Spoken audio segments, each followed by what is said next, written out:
The wind at Angel's Rest Station never stopped moving. It was a low, mournful sound, the kind that gets under your skin and stays there. It kicked up dust that tasted like forgotten promises and sent old train schedules tumbling down the tracks like ghosts.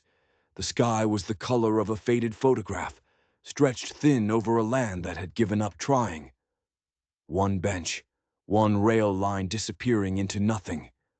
One water tower leaning like a tired old man. And on that bench sat a little girl. Her feet were bare, caked in grime, and her knees were pulled up so tight to her chest she looked like she was trying to fold herself out of existence. Over her shoulder she had a pair of woman's boots, the laces tied together, thumping against her back with every small movement. She wasn't crying. The tears had already been spent in a cramped train washroom next to her mother's hand, a hand that got colder with every mile the train traveled. But tears were a luxury. They were for people with warm houses and soft beds. Not for a place like this, where even the sun seemed to look away. No one had asked her name. The conductor, a man with a face like a closed fist, had helped her down from the train with a stiff, impatient hand. "Wait here," he'd said, his voice flat. "Someone will come." Then he was gone, the train pulling away with a groan, leaving her in a cloud of steam and silence. She didn't ask who this someone was, or how they'd know she was the one they were looking for. She just watched the train shrink until it was a black speck against the horizon. Her dress was too short, the hem frayed and thin.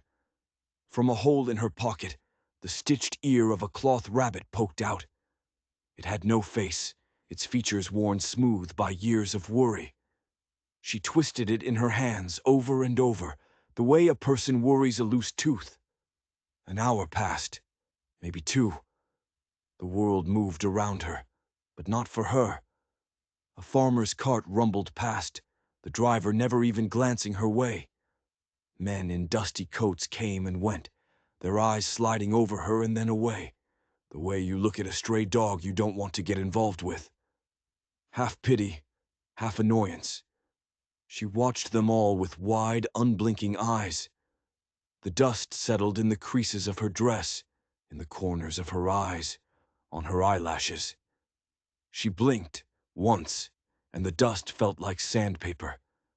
She stared down the empty tracks, trying to will the train to come back, to bring her mother back to life. A mangy dog sniffed at her bare heels, whined softly, and then wandered off, looking for an easier meal. Still, she sat. It was late afternoon when the sheriff finally showed up. He was a big man, but he moved like he was tired of his own weight. He squinted at her, his eyes narrowed, like she was a riddle someone had left on his doorstep. "Where's your folks, girl?" His voice was gravelly. She looked up at him, her gaze so direct it made him shift his feet. "My mama died today." The words were small, but they hit the air with the force of a hammer blow.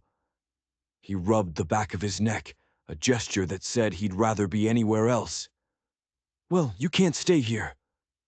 She didn't answer. She just kept looking at him. He cleared his throat, the sound loud in the quiet air. "Preacher's wife might know what to do," he muttered. "I'll check back after supper, see if anyone's claimed you." He didn't ask her name either. He just turned and walked away, leaving her alone again as the sun began to bleed across the sky. The wind picked up, colder now. A horse approached, its hooves making a soft, rhythmic thudding on the dry dirt. The rider swung down near the bench. He was a tall man in a faded coat, his face hidden by the wide brim of his hat. He moved with a slow, deliberate grace, carrying a small crate of nails under one arm. She watched him, her body tensed, ready to run, but some small, desperate part of her stayed put, hoping. The man didn't look at her at first. He tied his horse, checked the straps on his saddle, and loaded the crate into a wagon hitched nearby. He worked in silence, his movements economical and sure. Only then did his gaze drift toward the bench. She met his eyes without flinching. Her stare was so steady, so full of a quiet, ancient grief, that it made him pause. He stopped what he was doing, his hand frozen on the wagon's side. He reached into his coat pocket and pulled out a sandwich, wrapped in wax paper. Without a word, he walked over and held it out to her. She didn't move. Her eyes were locked on his, searching for something. "It's turkey," he said. His voice was rough, like stones rolling downhill, but there was no malice in it. She finally reached out and took it, her small hands holding it like it was made of glass. He turned and went back to his wagon without waiting for a thank you. She unwrapped the sandwich slowly, peeling back the paper with a strange reverence. Her first bite was too big, and she chewed for a long time, her eyes never leaving the man as he loaded another small parcel, adjusted a rope, and finally climbed onto the wagon's bench. His hands were large and calloused, but they moved with a gentle precision. He glanced over at her one more time, a flicker of uncertainty in his eyes. And that's when she spoke. "Can I spend a day with you?" Her voice was clear, without a hint of pleading. It wasn't a beg for help. It was a simple question, dropped into the heavy silence like a stone into a still pond. The man, Ransom Halt, didn't answer for a long time. He looked up at the colorless sky, then back down at the small, dusty girl on the bench. He saw the worn-out rabbit, the two big boots, the fierce stillness in her eyes. And in that moment, something shifted inside him. He gave a single, sharp nod. She stood up immediately, without a hint of hesitation.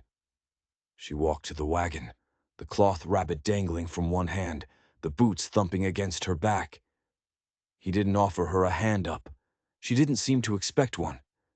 She climbed the big wooden wheel herself and settled onto the bench beside him, as if she'd done it 100 times before. "What's your name?" he asked, his voice low, as the wagon creaked and groaned forward, pulling them away from the lonely station. "Hetty May," she said. He nodded again. "Ransom Halt." They didn't speak again for miles. The land around them was vast and empty, broken only by the occasional skeletal shape of a cottonwood tree leaning away from the relentless sun. The wind pulled at Hetty's hair, making loose strands dance around her face. She didn't seem to notice. Ransom kept his eyes on the dusty road, but every few minutes he'd glance over at the small figure beside him, as if to make sure she hadn't vanished into the wind. His ranch wasn't much. The gate scraped a half-moon into the dirt as he swung it open. A small, sun-bleached house that looked like it was held together by stubbornness alone. A barn with a sagging roof, a chicken coop. An empty clothesline snapped in the breeze, a lonely, rhythmic sound. The porch steps creaked under his weight. He helped her down this time, his large hand gentle on her arm. An old dog with a limp and a crooked ear came trotting out, tail giving one hopeful wag. Ransom knelt and scratched its head. The dog then surprised him. It walked right over to Hetty and lay down at her feet, resting its head on her dusty toes as if she belonged there, as if she'd always been there. The inside of the house was just as sparse as the outside. Clean, but stark. A single armchair by a cold fireplace, a kettle on a hook, a table with 2 chairs, though one was piled high with old books and ledgers. Hetty took it all in without a word, her expression unreadable. Ransom poured a cup of milk from a jug and set it on the table in front of her. He sat in the other chair and watched her. She stared at the cup for a long time, as if she didn't know what to do with it. "Where's your wife?" she asked suddenly, her voice cutting through the silence. Ransom blinked, the question catching him off guard. "Didn't work out." His answer was short, clipped, final. She just nodded, as if that was the most logical explanation in the world. She finally took a small sip of the milk. That night, Ransom laid a spare blanket on the worn rug by the fireplace. "There's a bed upstairs if you'd rather," he said, hesitating in the doorway. "I'll stay with the dog," she said simply. He nodded, placed a small lantern by her feet, and climbed the stairs. He closed his bedroom door, but not all the way. He didn't sleep. He sat in a chair by the upstairs window, looking out at the vast, dark emptiness. In a land this empty, a man's thoughts had a way of echoing back at him, louder and harsher than they had any right to be. A lone coyote howled in the distance, a sound of pure desolation. He closed his eyes and remembered another sound, the sound of a woman crying, late at night, in a bed that had never held children. He remembered how suffocating the silence had been after she was gone. How easy it was to forget the small sounds of life, the soft tread of footsteps, the rhythm of another person's breathing, the clink of a cup against a saucer. But now he listened, and downstairs, in his quiet, empty house, a child was breathing. In the morning, he found her in the barn, scattering feed for the chickens, her movements small and serious. "You know how to do that?" he asked, leaning against the doorframe. She just shrugged, not looking at him. "I watched." "You don't need to work," he said. "You're just visiting." "I like feeding things," she replied, her voice soft but firm. It wasn't a plea. It was a statement of fact. That afternoon, he hitched the wagon to ride into town for flour and sugar. She was already sitting on the bench, waiting. The ride was quiet, but it was a different kind of quiet now. Not empty, just calm. At the general store, a woman with a face like a dried apple, Mrs. Patch, eyed Hetty from behind the counter. "Is that yours, Ransom?" she asked, her voice sharp. "Just for the day," he said, his tone giving nothing away. "She looks thin." "She's been traveling." He paid for his goods and turned to leave, but he felt the woman's eyes on his back, her mouth already open, ready to spin his quiet act of kindness into something ugly. Back on the wagon, Hetty didn't say anything, but as they rode out of town, she reached out and rested her small hand on his sleeve. It was a light touch, but it felt as heavy as an anchor. That night he made cornbread. She tried to help, reaching for the hot skillet, and burned her fingers. She didn't cry out, just gasped, her eyes wide with pain. He bandaged her small fingers in silence, his touch surprisingly gentle. They ate at the table together. He'd cleared the books off the second chair. After supper, she found a piece of charcoal, and on a scrap of brown paper, drew a picture of his horse. It wasn't a good drawing. The lines were crooked, and the proportions were all wrong. But there was something alive in it.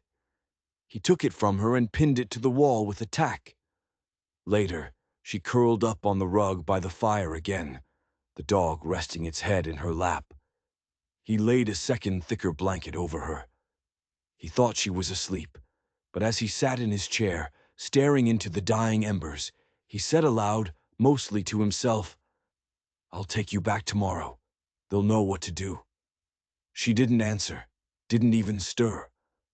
But he swore the old dog lifted its head and gave him a look of profound disapproval. The next morning, as he was loading the wagon, he saw the dust cloud first. It was the sheriff, riding hard. He pulled his horse up short by the fence. "Morning, Holt." "Morning, Wexler." "That the girl from the station?" Ransom just nodded. "You keeping her?" Ransom didn't answer. The sheriff sighed, a long, weary sound. "Preacher's wife is checking with the Burkes. They might take her in. A lot of folks are asking questions, Ransom." "Didn't think kindness needed permission," Ransom said, his voice flat. The sheriff shook his head. "Kindness don't. But this town runs on its own kind of oil, and folks don't like it when things burn funny. You know that better than anyone." He tipped his hat and rode off, leaving a cloud of dust and unspoken warnings hanging in the air. Ransom watched him go, a muscle twitching in his jaw. When he went back inside, Hetty was standing by the door. She had her faceless rabbit in one hand and her boots in the other. She had packed them in a small burlap sack. He leaned against the doorway, his shadow falling over her. "You ready?" She looked up at him, and for the first time, he saw her composure crack. Her lower lip trembled. "Am I going away?" He couldn't bring himself to answer. "I can be real quiet," she whispered, her voice barely audible. "If that helps." He took a step toward her, then stopped. His hands clenched into fists at his sides. "I'm not sending you anywhere bad," he said, his voice rough. "Just a place with other kids, a family." She looked down at her bare feet. "I ain't small enough to be wanted," she whispered, the words so full of pain they seemed to suck the air out of the room. His chest ached with a feeling he hadn't felt in years, a sharp, splintered kind of grief. Outside, the wagon waited. Inside, a little girl stood perfectly still, her whole world packed into a burlap sack. And in the back of his mind, he heard a woman's voice, a ghost from his past whispering, "What if we're not broken, Ransom? What if we're just meant to hold the things other people let go of?" He reached for his coat, turning away so she wouldn't see his face. But then he heard her voice, small and fragile, behind him. "Can I spend one more night?" The wind rattled the porch slats, a lonely, desperate sound. He closed his eyes, every instinct telling him to say no, to cut his losses, to protect the fragile peace he'd built in his empty house. But he was a man who'd already lost too much, and he couldn't turn away from someone who was just asking to stay. He nodded, once. The morning broke brittle and gold, the wind still tracing low across the grass, like fingers searching for something they could never find. The Holt Ranch was quiet. A deep quiet, the kind that feels like it's been settling for years. Ransom stirred his coffee, watching the girl through the kitchen window. She was already outside, perched on a feed bucket, staring at the chicken coop as if it held the answers to all her questions. Her boots, still tied together, were hanging from the porch railing. She hadn't worn them since she arrived. It was like she didn't know if they were for walking away or for staying put. The old dog had its chin resting on her bare foot. Ransom took a slow sip of coffee. He was waiting. He didn't know for what. For her to speak first, maybe.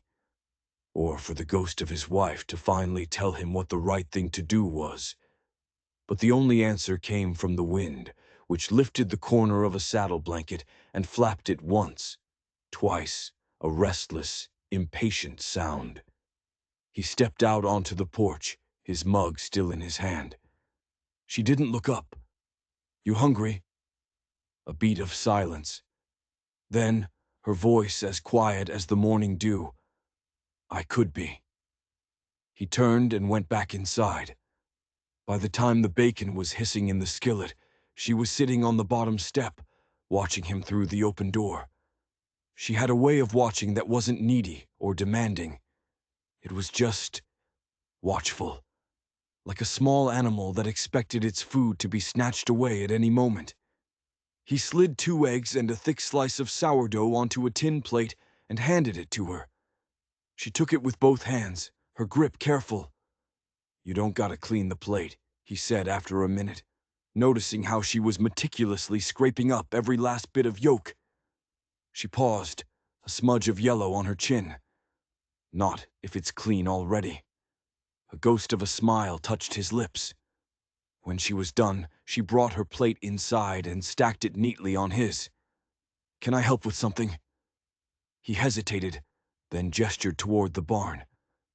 "You ever water a horse?" She blinked once, her expression solemn.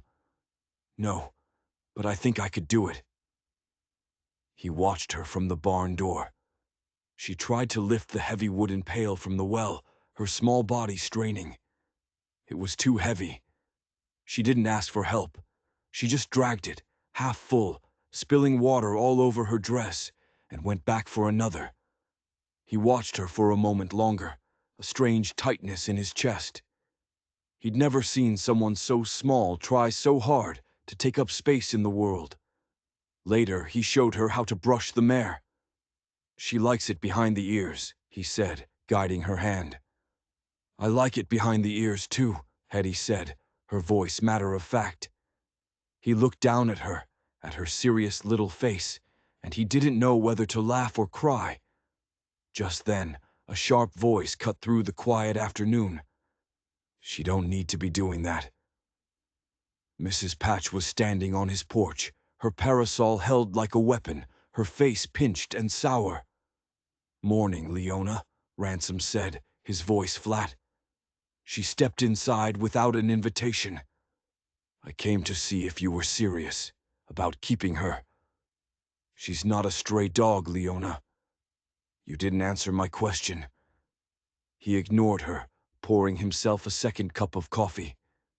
Hetty had flattened herself against the far wall, her cloth rabbit held to her chest like a shield. Leona looked her up and down, her eyes cold and critical.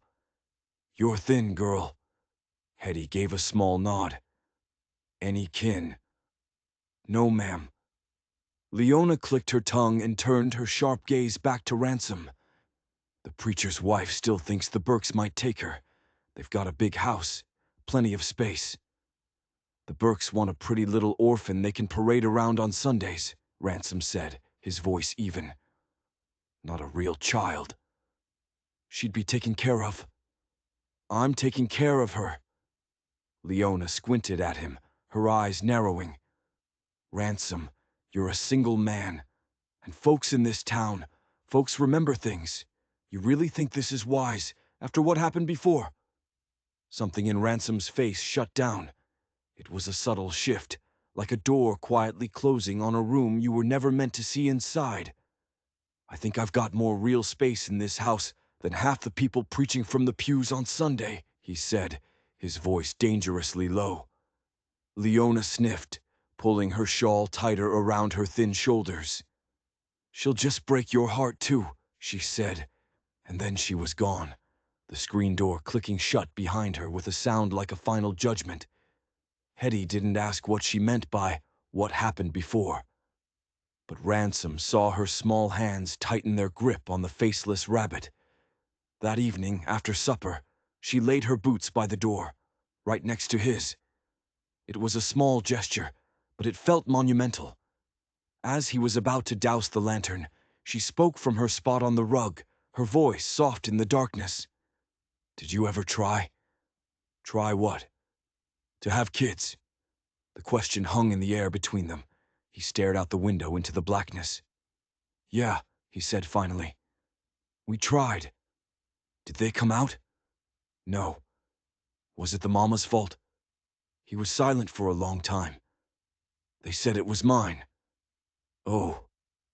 Another long silence, filled only by the crackling of the fire. Then her voice was a secret, whispered in the dark. "My mama said I was loud and stubborn, but she said I was worth it." He swallowed hard against the lump in his throat. "You're quiet now," she added.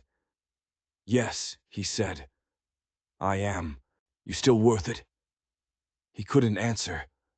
The fire popped, sending a spray of sparks up the chimney. He left it burning long after she had fallen asleep. The next day, he hitched the wagon. "Need to get some supplies," he said. "Can I come?" He hesitated for only a second before nodding. She put on her boots. They were far too big, flopping with every step, but she wore them like a suit of armor. In town, the whispers followed them like a pack of stray dogs. He saw Mrs. Patch talking to the preacher's wife, their heads close together. The Burkes just happened to be walking by the general store. Elsie Burke, a woman whose smile never quite reached her eyes, stopped and looked at Hetty. "She looks so nice in blue," she said, her voice dripping with fake sweetness. "She looks nice now," Ransom said, and walked past them into the store. Inside, Hetty's eyes landed on a jar of marbles. He bought her one. She chose a red one, with a swirl of white inside that looked like a captured flame. "You ever play?" he asked. She shook her head. Never had no one to lose to. As they were leaving, he heard someone whisper, "That's him, the cursed rancher, and his little stray." Ransom's whole body went rigid, but Hetty just kept walking, her head held high. When they were back on the wagon, she said, her voice clear and steady, "They don't know you." He looked at her surprised. "They think they do," she added, "but they don't." He helped her onto the wagon without a word. Back at the ranch, she placed the red marble on the windowsill, right where the afternoon sun would hit it. "It's mine," she said, "but I want everyone to see it shine." That night, as she slept by the fire, the boots still next to his, Ransom sat in his chair and watched the moonlight pool on the floor. In the deep quiet of the house, he whispered, "You're worth it too." He didn't think she could hear him, but a tiny, sleepy voice answered from the rug, "I know." The next morning, the sheriff came back. He didn't get off his horse this time.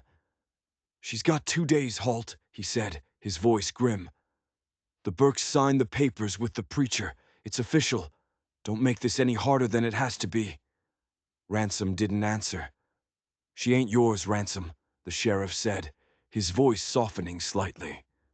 Ransom looked at the small, weathered house, at the crooked drawing of his horse pinned to the wall, at the single red marble glinting on the windowsill. Then he looked at the small, bare footprints in the dirt leading to the barn. He didn't look back at the sheriff. He just said, his voice rough with an emotion he couldn't name, "She didn't ask to be." And inside the house, hidden behind the thin cotton curtain, a little girl had heard every single word. The red marble slipped from her fingers, fell from the windowsill, and rolled across the wooden floor, a silent, unstoppable truth. The rumors came faster than rain after a dry spell. By mid-morning, the general store was thick with them. Women weighed out flour and sugar, their hands moving automatically, but their mouths were busy, churning out stories that were fresher than the bread they'd come to buy. Words like inappropriate and unnatural and just not right hung in the air like flies in the summer heat. Ransom Holt's name was on everyone's lips, spoken in hushed, judgmental tones. He'd gone soft, they said. Loneliness had finally cracked him. Taking in a girl with no kin, no papers, no official sanction, it was an invitation for trouble. Not because of anything he had done, but because of what he might do. Men who'd lost things were unpredictable, they whispered to each other. Especially a man like Ransom. A man who was good with his hands, but had always been bad with his luck. When he rode into town that afternoon to pick up a horseshoe order, the whispers became stares. Eyes followed him from behind lace curtains. He felt them on his back as he walked into the blacksmith shop. He had left Hetty at the ranch, but it was like she was sitting right beside him, a small, silent ghost that everyone could see. After he left, Mrs. Patch, who seemed to be everywhere, set down her yardstick with a sharp crack. "You ruin your name for one stray girl," she said to no one and everyone, "and you'll never get it back." That night, Hetty asked him about it. Her voice was small in the big, quiet room. "What's it mean, to ruin your name?" Ransom didn't answer right away. He just shifted the reins in his hands, staring out at the road ahead as if the answer might be written in the dust. "It means folks stop saying it kindly," he said finally. She was quiet for a long time. "They already don't say mine kindly," she said. The wagon hit a rut, jolting them both, but neither of them flinched. The next day, he tried to act like nothing was wrong. He gave her a tin bucket and pointed to the blackberry bushes that grew wild along the fence line. "Pick the ripe ones," he said. "You'll taste the difference." She worked for hours, her small fingers getting stained a deep purple. He watched her from the barn, pretending to mend a piece of tack, but his eyes never really left her. He saw the way the wind tugged at the hem of her too short dress, the way the old dog curled up beside her in the grass, a loyal, silent guardian. That evening, she brought the berries inside, her face beaming with a quiet pride. He reached out and ruffled her hair. For a split second, she leaned into his touch, a small, unconscious gesture of trust that hit him right in the chest.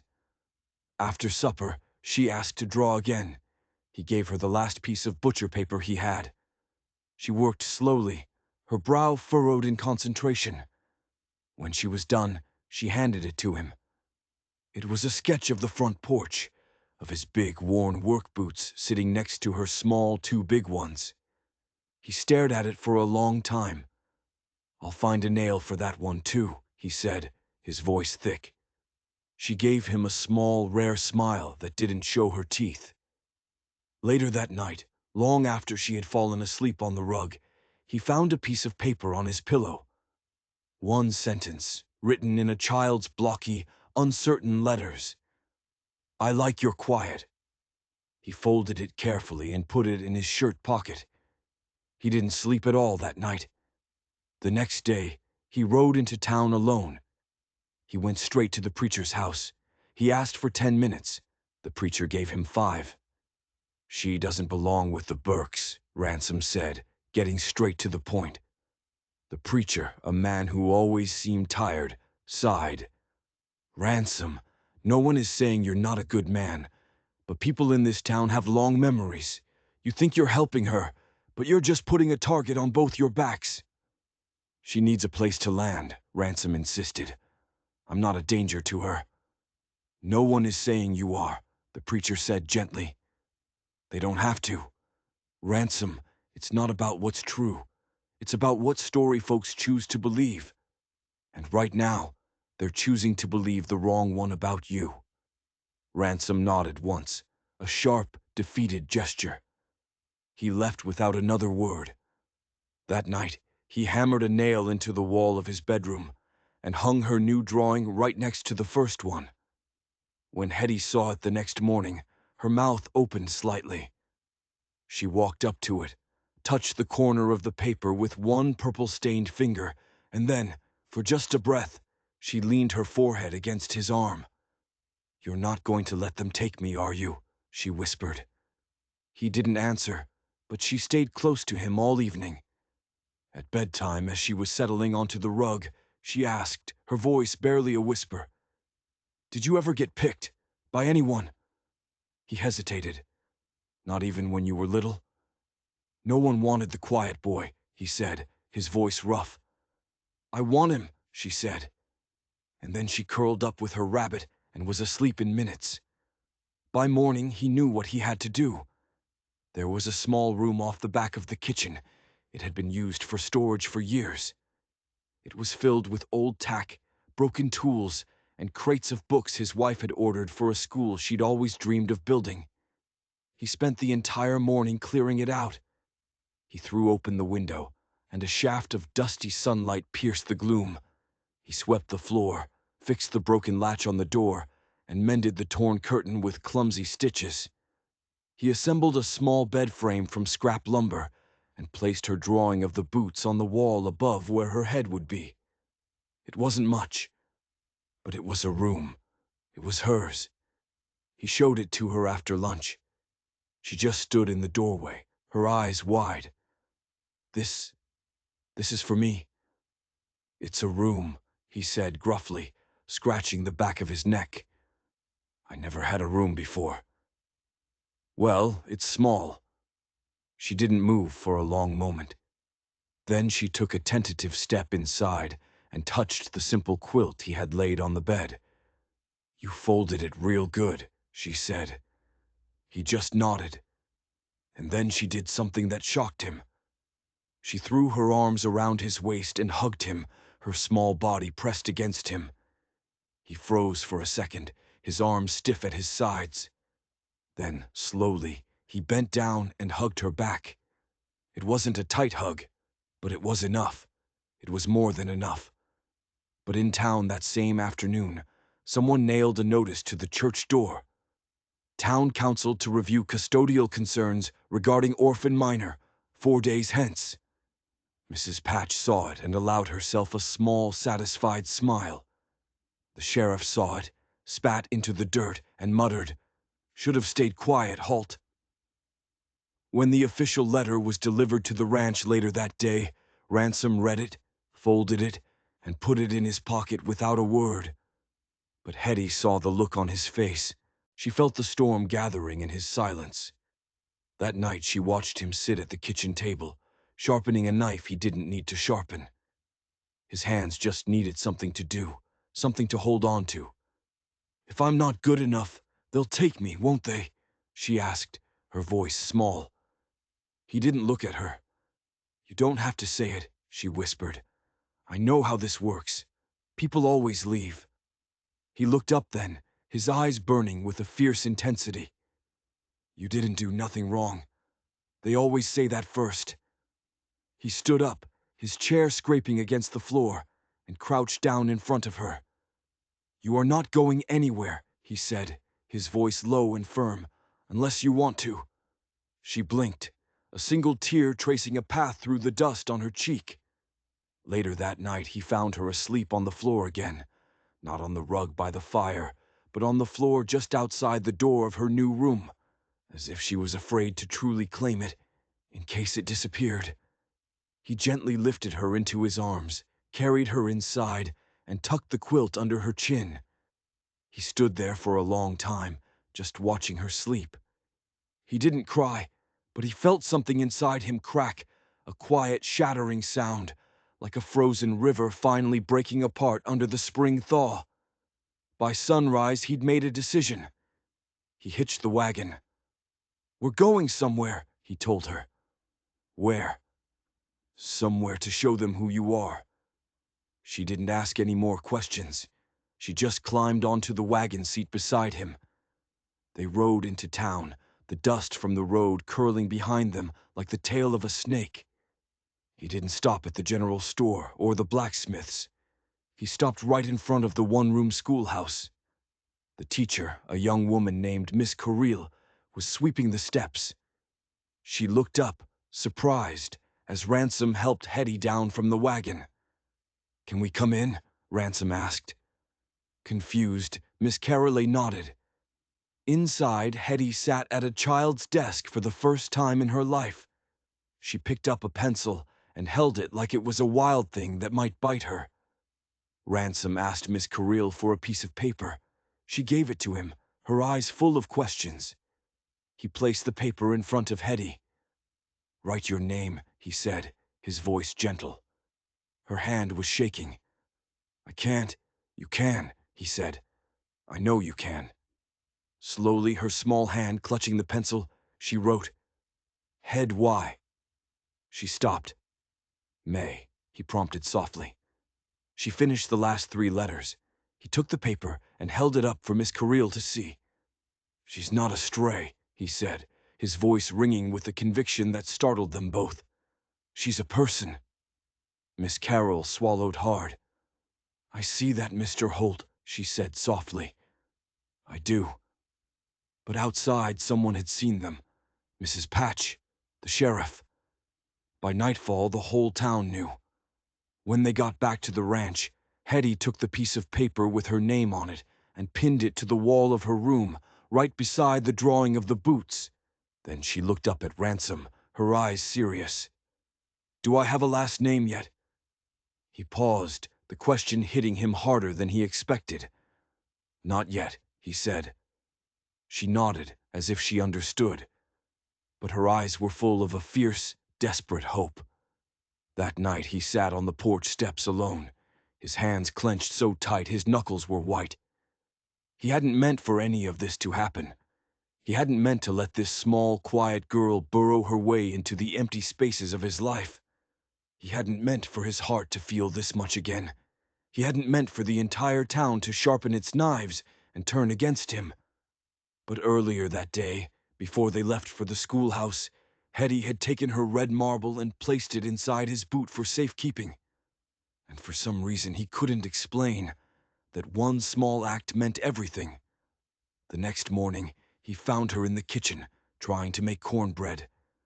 There was too much salt and not enough flour, and the batter was a lumpy mess. "It's bad," she said, her shoulders slumped in defeat. He took a small taste from the bowl and winced. "Yep," he said. "It's bad." He rinsed out the bowl. "So we'll try again." She looked up at him, her eyes wide with surprise. "Oui?" He nodded. A real, genuine smile spread across her face. It was like seeing the sun come out from behind the clouds. But then, through the kitchen window, she saw it. A wagon coming down the long, dusty road to the ranch. In it were the Burkes. They were coming early. They were coming ready. Her smile vanished. She turned away from the window and whispered, so quietly he almost didn't hear it, "I can be yours. I don't have to be theirs." He heard her, and he stood up so fast his chair crashed to the floor behind him. The Burkes stepped down from their wagon like they were stepping onto a stage. Elsie Burke was in a sky-blue bonnet that looked like it had never seen a speck of dust, and her husband, Grady, wore a suit coat so stiff it looked like it could stand up on its own.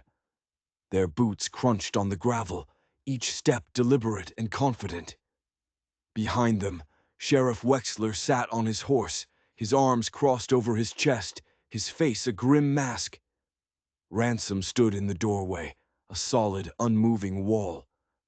Hetty was a small shadow behind him, her fingers clutching the doorframe so tightly her knuckles were white. In her other hand she held her red marble, her thumb rubbing over its smooth surface again and again. Grady Burke smiled, but it was the kind of smile a man uses when he's about to win a card game. "Morning halt. We figured we'd save the preacher the trouble and come ourselves." Ransom didn't move. He didn't speak. He just stood there, blocking the way.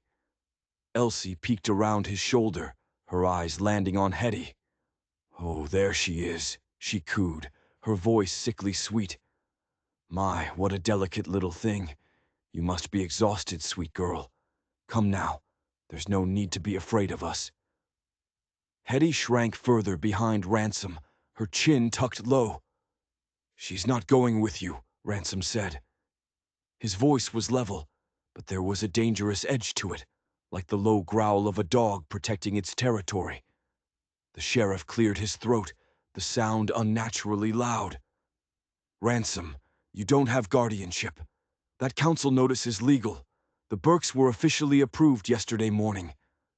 Elsie nodded eagerly. "We've already prepared her room. A real room, with lace curtains and a brand new quilt." "She has a room," Ransom replied, his voice cold as ice. "And she has a name. She's not an object for you to display." Elsie's fake smile tightened at the corners. "We're offering her stability, Ransom, a respectable home. This isn't about your pride." "You're a good man, Ransom," Grady added, his tone condescending. "But even a good man knows when to let go." Ransom didn't look at them. He looked down at the top of Hetty's head. She was still clutching her marble, her eyes fixed on the wooden floorboards, as if she already knew how this story ended, as if she'd lived it a dozen times before. And in that moment, Ransom made a choice. He took a step back, not away from her, but with her, into the house. He placed a hand lightly on her small shoulder. "Hetty," he said, his voice softer now, "you want to go with them?" She shook her head, a violent, silent motion. "Say it out loud," he said gently. She lifted her head, and her eyes, when they met his, were filled with a terrifying mixture of fear and defiance. Her voice was a trembling whisper, but it carried through the open door. "I want to stay." The silence that followed was heavy and sharp. You could feel the unspoken judgments hanging in the air. Elsie adjusted her white lace gloves, a gesture of pure frustration. "She's just a child. She doesn't understand what's best for her." "I do," Ransom said, "and so does she." The sheriff shifted in his saddle. "Ransom, if this goes to a town vote, it's going to get messy. It could get ugly." "I've stood in ugly before, Wexler," Ransom said, his eyes never leaving the Burks. "This ain't it." Elsie tried one last time, her voice dripping with poison. "She could be part of a real family." "She is," Ransom interrupted, his voice ringing with absolute certainty. "She just chose it." Hetty looked up at him then, really looked at him, and in that shared glance, something silent and unbreakable was forged between them. It wasn't a promise, not yet. It was a knowing, a recognition. The Burks finally left, their wagon kicking up angry clouds of dust. Elsie's parting glare was a promise of its own. She'd be back, and she'd bring the full weight of the law and public opinion with her. Later that afternoon, Ransom walked with Hetty up the small hill behind the barn. It was a place where the prairie grass met the wide open sky, a place where the world went quiet. The wind up there was gentle, as if it was afraid to disturb the ghosts of the past. A single wooden cross, weathered and leaning, stood crooked in the soil. "My wife's buried here," Ransom said, his voice quiet. "Her name was Mabel." Hetty's small hand found his. "She wanted kids," he continued, staring at the cross. "Always did. We tried 3 times." "What happened?" Hetty whispered. "They didn't stay." The words hung in the air between them, simple and devastating. Hetty sat down in the grass by the grave, her small boots tucked under her skirt. "Maybe they were waiting for me," she said. He almost laughed, a raw, broken sound. His throat felt too tight to speak. "She used to sit up here," he said after a moment, "and watch the storms roll in. She said it reminded her that life keeps moving, no matter what hurts you." They sat there together for a long time, not speaking. Then Hetty took the red marble from her pocket and placed it carefully at the base of the wooden cross.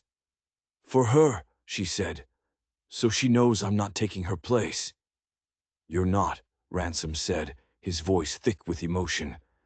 "You're making a new one." That night someone left a burlap sack on their porch. Inside were 3 small, gently used dresses. There was no note, just an act of quiet, anonymous kindness. The next day, after their chores, Hetty looked up from the table where she was braiding a piece of blue ribbon she'd found into her hair. "Can we build something?" "Like what?" "A shelf," she said, "for the drawings." He nodded.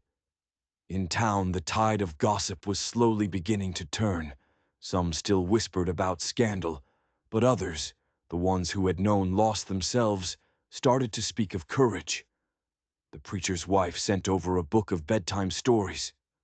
The owner of the general store slipped Hetty a tin of peppermint candies. Even the sheriff, when he passed them on the road, gave a slow, deliberate tip of his hat. At supper that night, Hetty placed her spoon down with a clatter. "If I had a middle name," she said, "what would it be?" Ransom thought for a long time. "Hope," he said finally. "Why?" "Because you didn't ask for it," he said, "but you brought it anyway." She smiled and wrote it in the margin of her drawing of the boots. Hetty May Hope. That night she slept in her bed for the first time. And when a thunderstorm rolled in, rattling the windows and splitting the dark sky with lightning, she didn't cry out. But Ransom stood in the hallway outside her door anyway, just in case. "You can come in if you want," she whispered from under her quilt. He sat on the foot of her bed, the room lit by flashes of lightning. "You ever scared of storms?" she asked. "Used to be," he said, "before I realized they always pass." She reached out from under the blankets and found his hand, her small fingers curling around his. She held on tight until sleep pulled her under. He stayed there long after the storm had passed and the house was quiet again. But by morning, there was a new letter nailed to his fence post, a final hearing date. 4 days. One last chance for the town to decide their fate. Hetty found it before he did. She said nothing. She just folded it carefully and placed it on the windowsill, right next to her red marble. The day of the hearing arrived, wrapped in a blanket of gray. The sky had no color, just a flat, oppressive weight. Even the wind had gone still, as if the land itself was holding its breath. Ransom stood by the window, his coat brushed, his jaw set like stone. At the kitchen table, Hetty sat with her hands folded around a cup of milk she hadn't touched. The blue ribbon in her hair was tied a little crooked. He didn't fix it. The ride into town was silent, the creak of the wagon wheels echoing in the stillness. Hetty's hand was in the pocket of her dress, clutching her marble and the folded letter. The town square wasn't empty, but it wasn't crowded either. People watched from behind their curtains, their faces pale blurs in the windows. The hearing was held in the old chapel. 3 town elders sat behind the pulpit, their faces stern and unreadable. The Burkes were already there, sitting in the front pew, their backs ramrod straight. Ransom and Hetty walked down the aisle together. They didn't touch, but the space between them was electric, charged with all the unspoken words and quiet moments they had shared. The preacher stood. "We are here today to determine what is best for the child known as Hetty May." Grady Burke spoke first. He talked about stability and reputation and what was appropriate. Elsie spoke next, mentioning the lace curtains and the new quilt she had sewn. Then, something unexpected happened. The town seamstress stood up, then the blacksmith, then Miss Carril, the schoolteacher. One by one they spoke. Not with loud dramatic speeches, but with quiet steady words.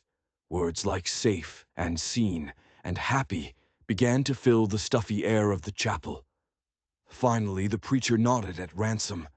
He rose to his feet. "She's not just a child I took in," he began, his voice rough but clear. "She's a girl who showed up with nothing but grief in her eyes and still found enough kindness to give to my dog, to my land, to my quiet." He paused, his gaze finding Hetty. "She didn't ask to stay forever. She just asked to spend a day. And in that one day she gave me something this town never could. A reason, a place to belong." He looked down at Hetty, and she looked right back up at him, her chin lifted. "I don't care what name is on any piece of paper," he said, his voice thick with emotion. "She's already my family."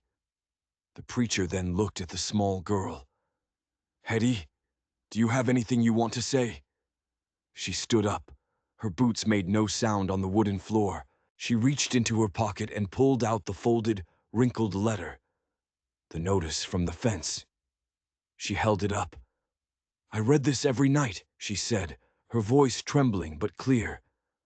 "It says I have to leave, but nobody ever asked me what I want." She turned to face the Burkes, her small frame radiating an unexpected strength. "I know you have a nice house, but I'm not a hole in your life that needs to be filled. I'm not a picture you can hang on your wall to make yourselves feel better." Her eyes found Ransom again, and her voice softened. "He lets me talk without rushing. He makes the fire warm before I wake up. He hung my drawing with a real nail, not just a smile." The preacher leaned forward, his brow furrowed. "Do you understand what adoption means, child?" She nodded, her eyes shining. "It means I get to stay." The elders whispered among themselves. A pen scratched on paper. Then a heavy silence fell over the room. The preacher took a deep breath. "Hetty may halt," he said, a slow smile spreading across his tired face. "Welcome home. You can stay." A sharp gasp came from the front pew. But no one watched the Burkes as they stood and stormed out of the chapel. All eyes were on Ransom as he knelt down and pulled Hetty into a hug. This time he held on tight. Outside, the wind had returned, and it seemed to lift the gray clouds from the sky, letting the sun break through. On the wagon ride home, Hetty leaned her head against his shoulder. "You didn't cry," she said. A small smirk touched his lips. "Didn't want to embarrass you." She looked up at him, her face full of a light he'd never seen there before. "Can I change my name for real now?" "To what?" "Hetty May Holt," she whispered. "Just that." When they reached the ranch, she didn't wait for him to help her down. She jumped from the wagon and ran toward the house, the old dog barking and jumping at her heels. She ran toward the porch, toward the room that was hers, toward the shelf they still had to build. Ransom stood by the gate for a long moment, just watching her, watching his daughter.